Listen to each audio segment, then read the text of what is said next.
So what is a cryptic, and what makes it so puzzling? All right, so cryptics are more popular in Britain, but basically every clue is two parts. Part of it is going to be descriptive and say, like, this is what it is. Okay. And then the kooky part, the cryptic part, where you're playing with all sorts of language and word chunks. American puzzles are just easier. That is one way of looking at it, because the clues are a lot more literal. And the British cryptic tradition, rather than have each clue be definitional, each clue was going to be a puzzle within the puzzle. So I'm going to do a cryptic style clue, and you're going to do an American style clue. Lou.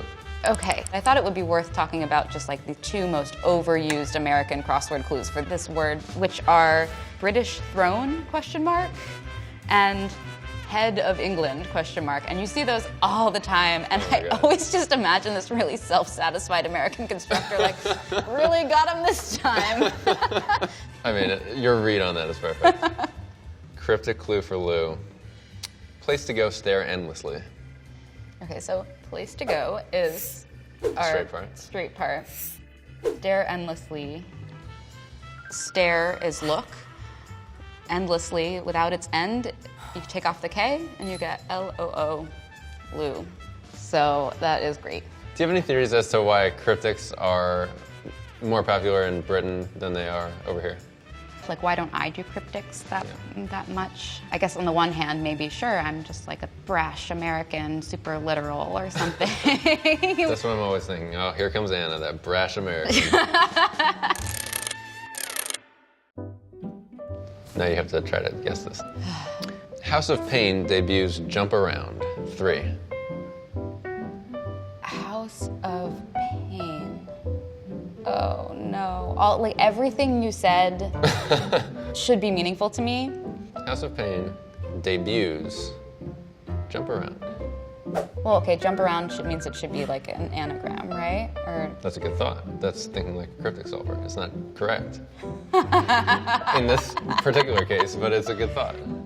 You gotta tell me. For this clue, the straight part is jump around, and the cryptic part is House of Pain debuts. Oh, okay.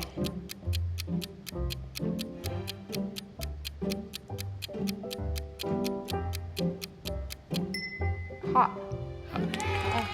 Okay, so House of Pain debuts. The debuts signals to me, solver, that it should be the start of House of Pain, or the start of house is H, the start of is O, and the start of pain is P.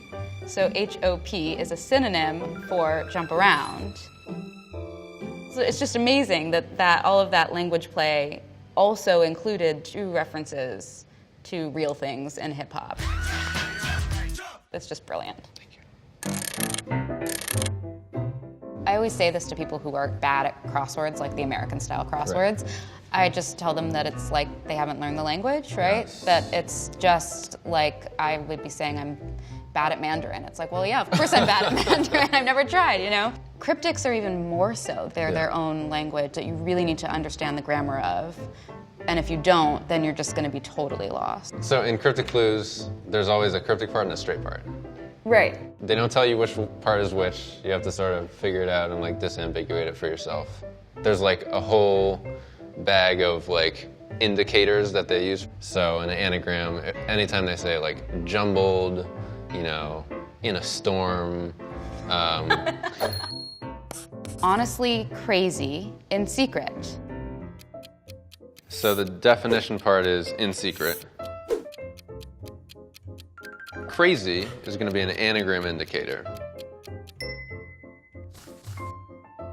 So the answer is going to be on the sly.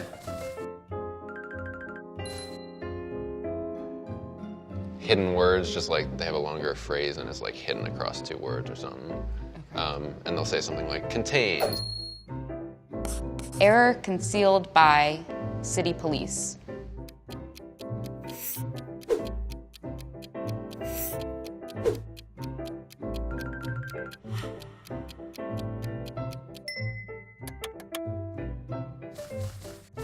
The answer is typo. They play with homophones sometimes, and they'll be like, to the audience, or sounds like, or whatever.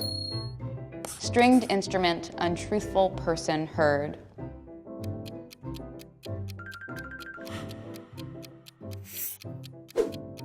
Homophone clues can be tricky because you don't know which one to put. Just remember that in cryptics, the definition part of the clue has to be either at the beginning or the end of the clue. It's never like just randomly in the middle. That's a rundown. That's a lot of them. All right, so we're gonna do a list of words. You've prepared an American style clue for every word, and I have a cryptic one. London. Okay, American style clue for London is a place you go to get bronchitis, according to Fran Lebowitz. Oh my God. Cryptic style clue for London. East side of Teflon Don's city.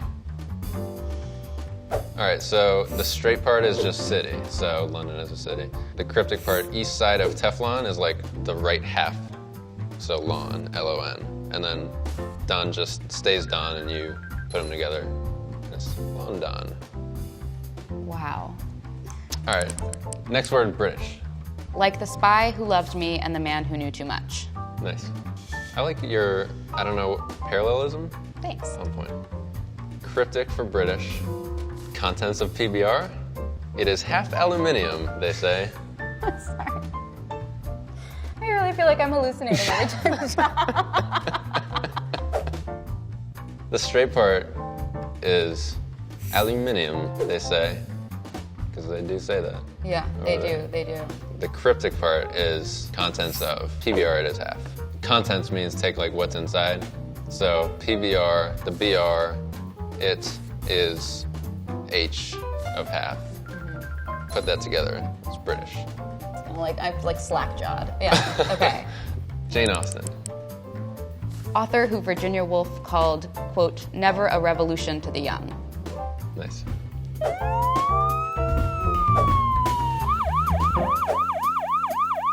Cryptic clue for Jane Austen. If you thought the last ones were a mess, this is just pure mess.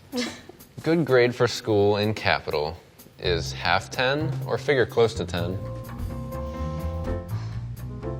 Figure close to 10. 10. She's on the 10-pound note.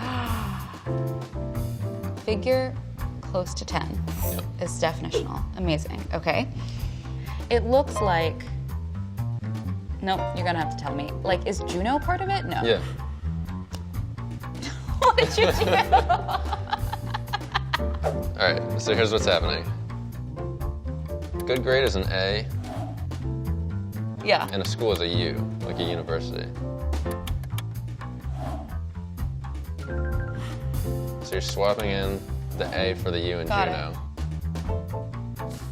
You get Jane Aw. Is half, you take half of is and you get S. Okay. 10 is 10.